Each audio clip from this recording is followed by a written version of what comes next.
téléspectateurs, chers amoureux de l'émission 30 minutes pour convaincre, bonsoir et bienvenue à votre émission qui ne cesse de vous mettre au parfum de l'actualité marquant la République démocratique du Congo.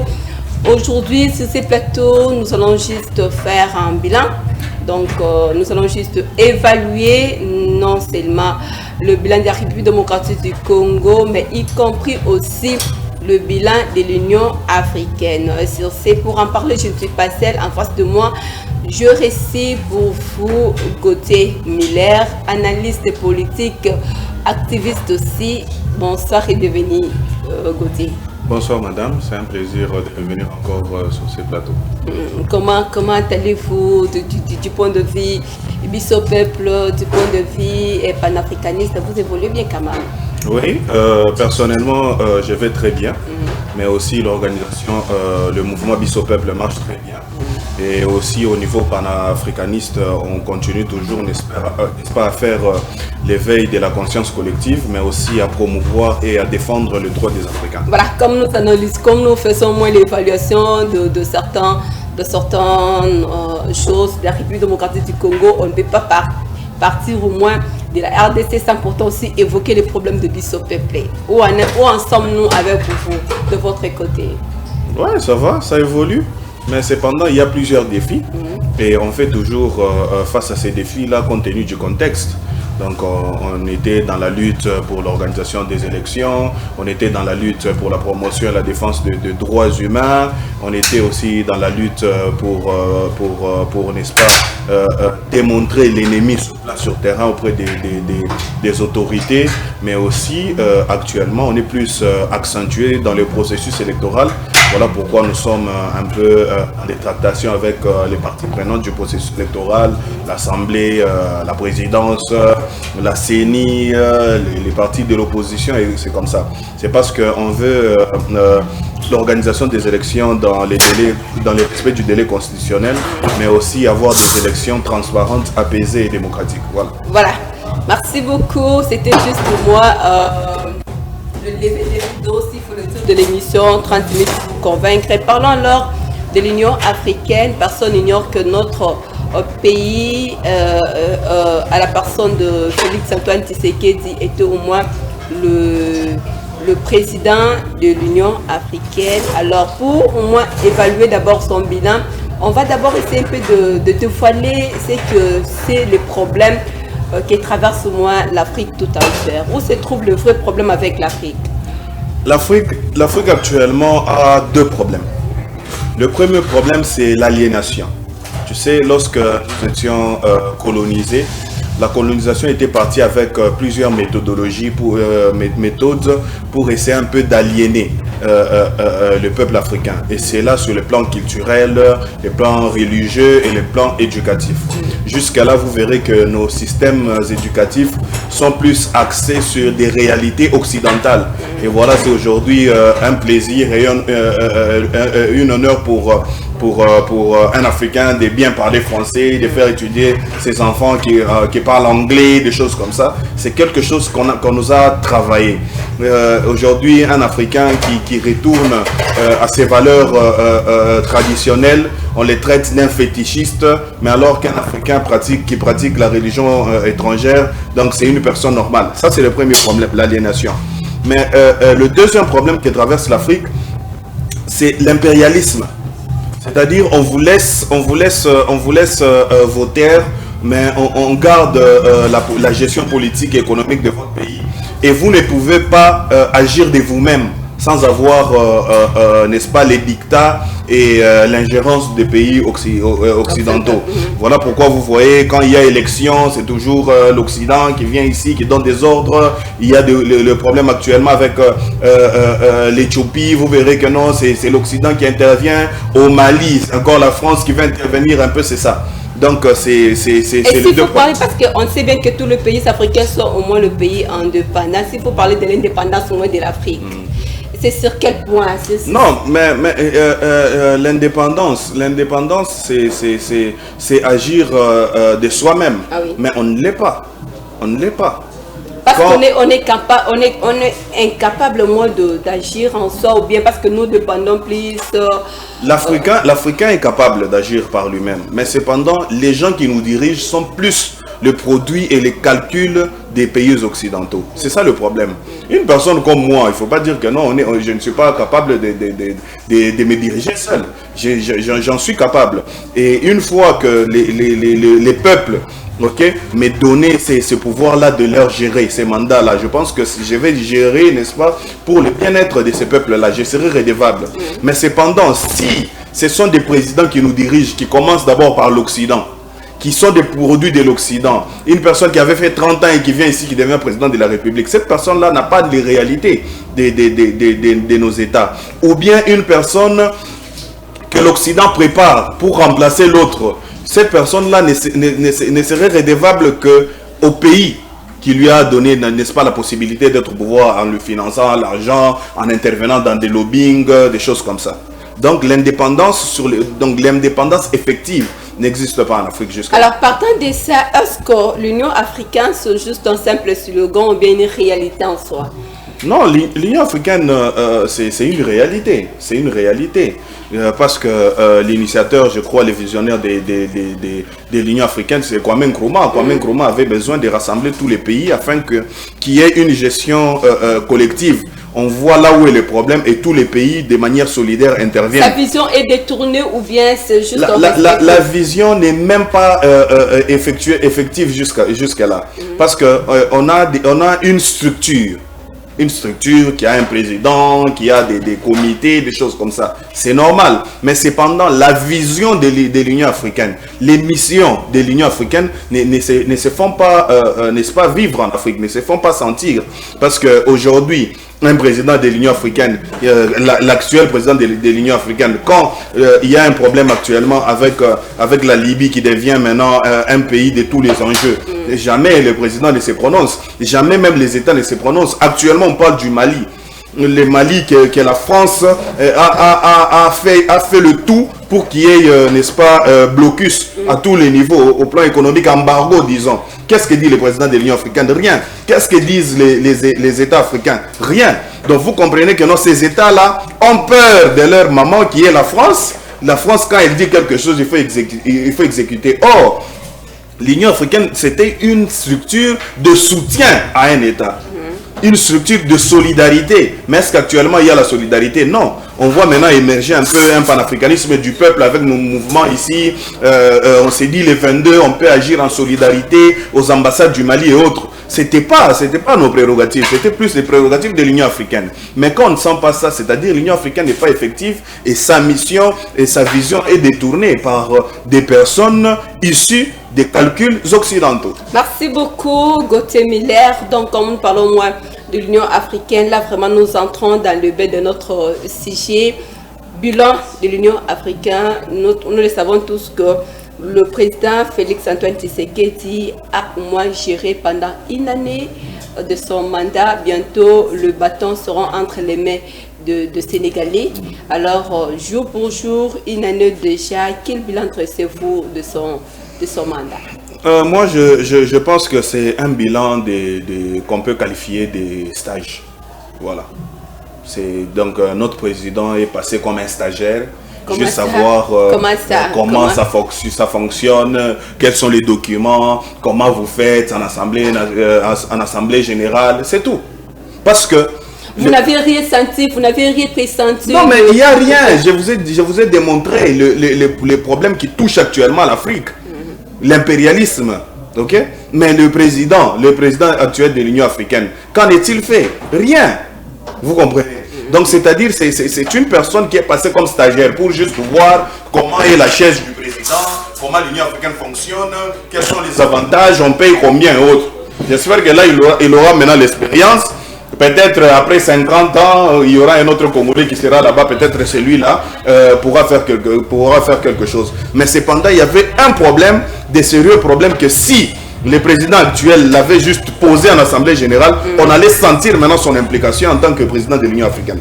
On a un problème des frontières. L'Afrique a été divisée en 1885. Ça, c'est un problème. Or, on était un, mais on nous a divisé en plus de 50 États. Voilà. Mais actuellement, l'Africain, les peuples africains ont besoin de faire tomber ces barrières-là, les frontières, qu'on redevienne Union africaine. Ok? Mais il faut en faire. Il y a un problème de passeport qui est sur la table jusqu'alors, un passeport africain. Qu'en est-il fait le président actuellement, le président actuel? Est-ce qu'il a lancé ces débats-là? Non. C'est-à-dire, c'est un stagiaire, il est passé comme ça. Bah, quelle politique alors faut-il mettre en place pour essayer un peu de faire émerger l'Afrique sur tout le plan? Non, moi je pense que pour faire émerger tout le continent, c'est d'abord créer une conscience collective. Que tous les Africains apprennent à se dire qu'on est Africain, on n'est pas d'abord Congolais. Si on arrive à ce niveau-là, on va déjà déclencher des choses. Et pour le faire, il faut mettre en place des politiques publiques qui répondent sur des réalités de nos États ou bien de notre continent. Mais outre cela, il faut changer l'éducation. L'éducation. Il faut vraiment changer l'éducation. L'éducation doit être centrée sur l'Afrique et sur l'Africain. Mais ce qu'on fait actuellement, c'est une éducation axée sur l'étranger. Tu comprends? Et ça, c'est très dangereux.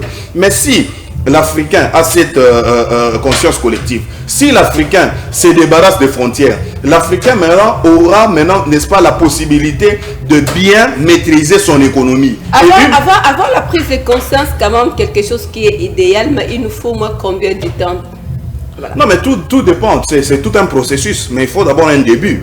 Parce que si vous regardez, l'Afrique et l'Amérique du Sud traversent les mêmes réalités. Mais vous voyez ce qui se passe avec le Cuba, le Venezuela et d'autres pays. Vous comprenez que non, il y a une conscience déjà collective, mais ils continuent dans cette lutte-là. Et dans cette lutte, actuellement, ils ont l'autosuffisance, même s'il y a blocus, même s'il y a embargo et autres, eux s'en sortent. Et leur éducation est axée sur leur réalité. Mais c'est pas comme nous. Nous, c'est autre chose et c'est vraiment difficile. Il faut d'abord sur l'éducation et la culture. Il faut qu'on s'accepte et qu'on s'étudie en tant qu'Africains et qu'on fasse des politiques publiques reposant sur nos réalités. Et je pense que là, ça sera un début qui fera c'est qu'à l'avenir, on aura la maîtrise de la technologie, on aura la maîtrise de l'économie, la maîtrise de la science et de la politique. C'est là que sera maintenant le déclenchement du développement de l'Afrique au sens africain. Pas avoir le développement comme l'Europe avec des ponts et autres, non. Avez-vous peur d'avoir un jour un discours sur l'Afrique et l'Afrique et c'est débat déjà? Non, mais ça c'est dangereux et on en a. Et j'ai vraiment peur. Je ne pense pas que l'Afrique est morte, non, je ne pense pas. Mais l'Afrique est malade, c'est tout. L'Afrique est malade et la maladie elle est issue de ces sentiments-là impérialistes et de l'aliénation, n'est-ce pas, de son peuple.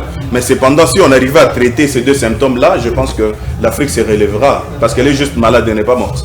Bientôt, le bateau de commandement sera au moins entre les mains du président Macky Sall, président sénégalais. Quelles leçons au moins faut-il retenir de la gouvernance de la République démocratique du Congo au sommet de l'Union africaine? Ouais, c'est ça. Donc, c'est un bilan négatif. C'est un bilan négatif, il faut l'admettre. Il n'y a rien à retenir comme étant leçon. Il n'y a rien de fort. Il n'y a rien de fort. Je pense que j'ai illustré de points que si notre président avait touché, ça allait directement susciter des grands débats.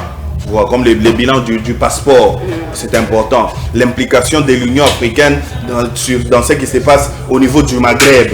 L'implication de l'Union africaine sur ce qui se passe en Éthiopie. L'implication de l'Union africaine elle-même dans ce qui se passe en République démocratique du Congo. Vous comprenez? Oui. Ça aurait dû relancer un grand débat sur le plan tant régional et international. Parce que ce qu'on voit, c'est quoi? On a un président de l'Union africaine démissionnaire et ces présidents-là laissent la tâche aux organisations régionales. C'est la CEDEAO, c'est la SADC qui commence à intervenir. Or, on a une grande structure et c'est une occasion qu'on a ratée, alors que cette occasion-là, si on avait un fort leadership, même la République démocratique du Congo allait déjà en bénéficier parce que la République démocratique du Congo est sous le poids même de l'impérialisme au vrai sens du mot. Mais malheureusement, c'est pas le cas. Avant moi de tourner cette page de l'Union africaine, que préconisez-vous alors comme étant stratégie, mécanisme au nouveau venant de l'Union africaine? Je pense que déjà qu'il lutte pour que l'Union africaine ne dépend pas de l'Union européenne. Ça, c'est un problème. Parce que si vous le savez, vous ne le savez pas, l'Union africaine est financée par l'Union européenne. Ça, c'est très grave. Donc, la personne qui vous donne le moyen, c'est elle qui vous donne les dictats. Donc, vous n'avez pas main libre d'agir. Ça, c'est le premier défi. Le deuxième défi, c'est avoir une équipe, ok, des représentants de chaque État. Pas les personnes politiques, mais les personnes, les technocrates, les personnes de la société civile, les gens qui connaissent les réalités. Vous comprenez? Et outre cela, donc relancer le problème de la division de l'Afrique avec le passeport, c'est vraiment important, mais aussi créer des politiques publiques d'éveil de conscience, c'est là en les mettant dans des structures de jeunes, parce qu'il y a toute une structure de jeunes, ok, à l'Union africaine, et s'ils pouvaient donner cela à ces jeunes-là sur tout le continent et dans la diaspora, pourraient s'unir et faire quelque chose de pertinent. Donc l'éducation, relancer le problème des limitations de l'Afrique, mais aussi avoir une structure qui représente les États africains, mais aussi, n'est-ce pas, faire des politiques publiques qui reposent sur les réalités africaines. Merci beaucoup Gauthier Miller Kassongo, à vous qui venez juste de nous croiser en cours de route, fidèles téléspectateurs. Aujourd'hui, nous évaluons au moins le bilan de l'Union africaine ainsi que le gouvernement Sama à la tête au moins de la République démocratique du Congo. Là, nous avons clôturé avec l'Union africaine. Ouvrons alors la page avec le gouvernement Sama. Quelle lecture faites-vous sur la gestion du gouvernement Sama? Sama Lukonde et son gouvernement, lorsqu'ils étaient investis, le discours était que la gestion sera basée sur les social de Congolais. Voilà. Mais il ne suffit que de regarder les prix des denrées alimentaires de ce temps-là, et aujourd'hui vous allez comprendre que non, le bilan est néant. Okay? Il y a l'inflation qui continue. Aujourd'hui, le taux est à 20, 30, à 2030, à 2040. Donc jusque-là, on sera même à 2100 francs, $1. Donc les denrées alimentaires déjà déterminent l'apport de ce gouvernement-là. Donc c'est un gouvernement qui n'a rien fait jusque-là, mais cependant ce gouvernement-là plutôt a laissé quelques jalons au niveau de la justice. Ça, il faut l'admettre, c'est quelque chose, malgré que ça boite, mais quand même c'est un début. Et les jalons aussi au niveau de la gratuité de l'enseignement, parce que c'était pas facile, mais l'année quand même est finie avec tous ces problèmes. Et je pense que quand ils ont revenu en arrière, c'est parce qu'ils ont compris que la politique publique n'était pas faite compte tenu des réalités aussi. Donc le fait déjà d'accepter que non, on recule en arrière, c'est quelque chose aussi de grand. Mais cependant, il faut aussi comprendre que le gouvernement de Sama, c'est le premier gouvernement qui a subi des grands défis dans un conflit entre le pouvoir exécutif, donc dans le pouvoir exécutif lui-même. Parce que nous, avec notre régime semi-présidentiel, dans le pouvoir exécutif, on a le président de la République et le premier ministre qui forment le gouvernement. Et c'est lui d'ailleurs qui répond, n'est-ce pas, à l'Assemblée. Mais vous allez voir que non, d'autres politiques publiques, quand il y a un projet étatique, au lieu de donner les moyens à ces ministres, l'argent était donné aux conseillers du président de la République. C'est comme si on avait un autre gouvernement parallèle. Et c'est ce qui faisait à ce que ça boite aussi avec le bon fonctionnement du gouvernement de Sama. Parce qu'on ne peut pas comprendre qu'il y a un ministre d'infrastructure, un ministre de l'habitat et autres, mais on prend un projet de route et autres, on donne à un conseiller, c'est lui qui fait les choses. On lui donne 15 millions, 30 millions et autres. On comprend que non, soit il y a eu un problème au pouvoir, dans la gestion du pouvoir exécutif, soit c'est la mauvaise foi du président de la République lui-même pour faire à ce que ça manœuvre pas comme il le devrait. Et partant de ça, pouvez-vous me confirmer que après Sylvestre est égal avant Sylvestre? Non, on ne peut même pas dire que non, c'est égal, c'est pire. C'est pire parce que ces pays ne changent pas. Ces pays ne restent même pas à un seul niveau. Ces pays vont de pire en pire. Parce que lorsqu'on avait ça, on avait un taux de 19, 20. Aujourd'hui, on commence à aller à 21. Donc avec Ilunkamba, on avait peut-être les denrées alimentaires, l'huile à 2000 francs. Aujourd'hui, on a l'huile à 2800. Donc il faut comprendre que nous, il ne faut même pas comparer cela. Parce que si on regarde seulement les deux gouvernements, on verra qu'on part droit dans un ravin. Et même s'il faut comparer l'actuelle gestion et la précédente gestion qu'on disait qu'elle était aussi mauvaise, vous allez comprendre qu'on part toujours vers un ravin. Donc il n'y a pas d'amélioration. Qu'est-ce qui bloque exactement? Parce que hier, on pouvait dire que c'est l'FCC qui était au moins, qui pouvait bloquer, mais aujourd'hui, ce n'est plus l'FCC. Nous savons quand même le gouvernement de Warrior, mais on n'arrive pas à pouvoir relever le défi qui était au moins promis, alors que c'était juste déclaré comme étant un gouvernement des actions. Mais on n'a pas vu vraiment les actions. Ça c'était la volonté. La volonté, on a un gouvernement de Warrior parce que le profil des ministres était bien étudié, et ça c'est vrai, mais le gouvernement a fait face aux défis que j'ai expliqué ici avec le président de la République, avec son gouvernement parallèle. Ça c'est un problème. Mais dire que qu'est-ce qu'il faut ou bien des choses comme ça, on voit que on va juste tourner en rond. Le vrai problème de ces pays, c'est le leadership qui est faible. Lorsque vous dites que non, FCC cache, c'était des prétextes. C'était des prétextes pour ne pas avouer que je suis incapable de faire ce dont vous attendez de moi. Aujourd'hui, on n'a pas FCC cache. Aujourd'hui, on a l'union sacrée de la nation qui a tous les députés, toutes les personnalités, les grosses pointures des différentes tendances politiques. Mais c'est quoi la gestion? C'est rien. Or, on a un répondant qui est le pouvoir exécutif. Alors, c'est à lui d'admettre qu'il a un faible leadership parce que d'autres choses ne demandent pas l'argent. Il y a des choses dans ces pays qu'on peut, en prenant juste une signature, qu'on peut soulager la population. C'est par exemple le problème des taxes.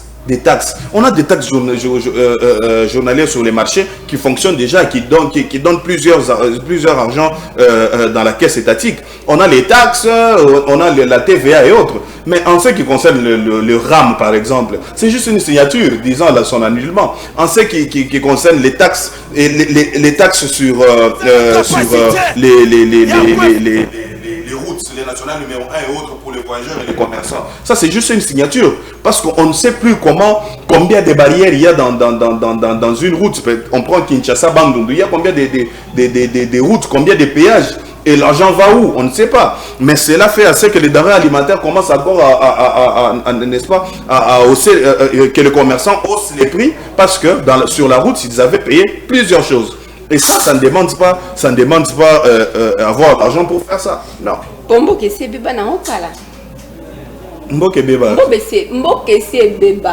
pense que c'est un défaut de communication. C'est un défaut de communication. Parce que je ne pense pas qu'un président sérieux qui dirige tout un État pourrait dire ça. À moins que ça soit un défaut. Il est quand même, c'est un homme honnête, non? On peut quand même croire que. C'est ça que j'ai dit. La bouche aussi qui parle trop, elle pêche. C'est biblique. Hein. Lorsque tu parles trop, tu vas pécher. Parce que ce monsieur-là était candidat. Il était candidat. Il savait très bien donc l'état de notre État. Il le savait très bien. C'est pas pour rien qu'il disait que non, si vous me votez, je vais terminer la guerre. C'était pas pour rien.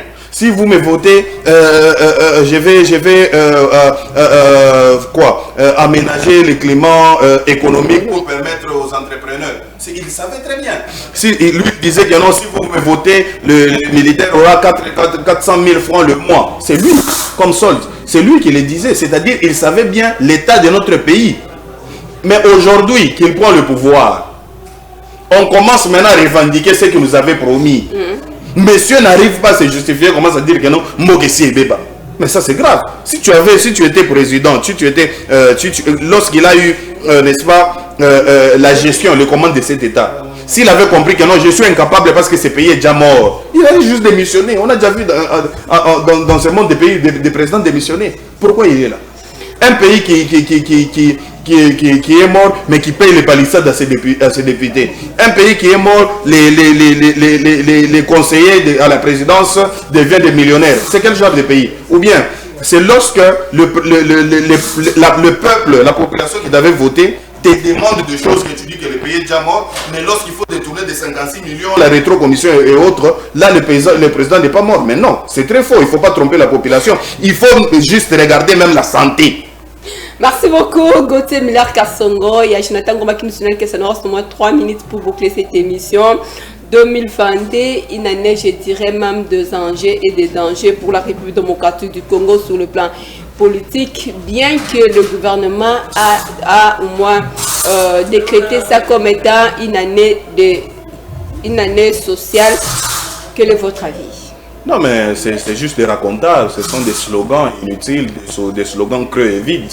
Donc, social, ça veut dire quoi? Qu'est-ce qu'ils vont faire qu'ils n'ont pas eu à faire dans ces 3 ans? Il n'y a rien à pouvoir espérer pendant Non, la population doit juste aller attendre à ce que la CENI déclenche les opérations électorales pour qu'elle s'en approprie, ok, massivement, qu'on s'enrôle massivement et qu'on soit prêt pour les élections afin de sanctionner ce pouvoir. C'est tout.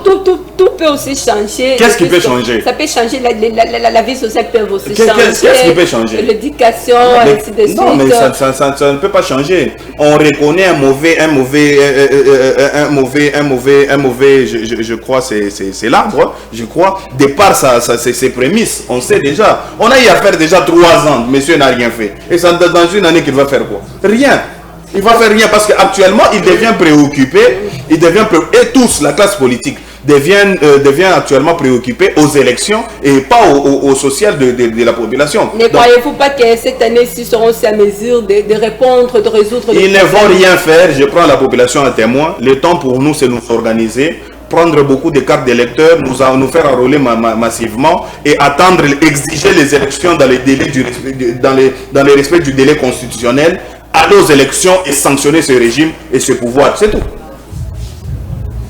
Là, c'est vous qui le dites. Oui, on va serrer juste la ceinture. Tomber ça n'a pas déjà. Donc, tout ça roule quand est belé, tout pays, tout sanctionner le pouvoir. Mouto FCC, non. Mouto Lamuka, non. Mouto il y a eu des PST. Et Sili, on les sanctionne eux tous.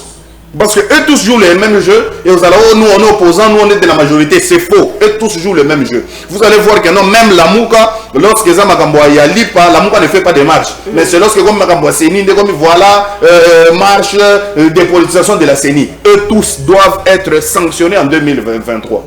Alors, qui est censé au moins à pouvoir répondre aux différentes préoccupations de la population congolaise? Moi, je pense qu'en dehors de cette classe politique pourrie, il y a des gens qui sont capables de bien gérer ces pays. On a des technocrates ici et dans la diaspora qui se prononceront justement en 2023. Voilà pourquoi les élections demeurent la seule chose à laquelle aspire actuellement la population. Mais aussi, il faut pousser les jeunes prototypes du changement, c'est les jeunes à s'adhérer en politique et à aller à la conquête du pouvoir. Surtout les jeunes des mouvements citoyens et autres. Parce que ces jeunes-là, moi j'ai marché avec eux, on marche ensemble il y a maintenant 6 ans, 7 ans. Ces jeunes-là ont des valeurs que moi j'ai vu devant la corruption, ils n'ont pas cédé. Et ces jeunes-là, une fois, je crois, aux affaires, à la gestion de l'affaire publique, ils peuvent, n'est-ce pas, apporter quelque chose qui est resté juste dans la pression et autres. Non, non. Je pense qu'on amène les changements que lorsqu'on est à la table de la prise de décision. Donc il y a plusieurs personnes et on va les constater nous tous lors des dépôts des candidatures et au courant du processus électoral. Merci beaucoup Gauthier Miller Kassongo d'avoir répondu à notre invitation. C'est moi qui vous remercie et qui vous dis encore merci pour cette opportunité d'échanger avec vous et avec l'ensemble de la population. Merci. Nous sommes arrivés à la fin de cette émission. Nous vous disons merci de nous avoir suivis. Merci à l'équipe technique. Bonne suite des programmes sur nos antennes. On se retrouve le dimanche à 19h pour la rediffusion de cette émission. Au revoir.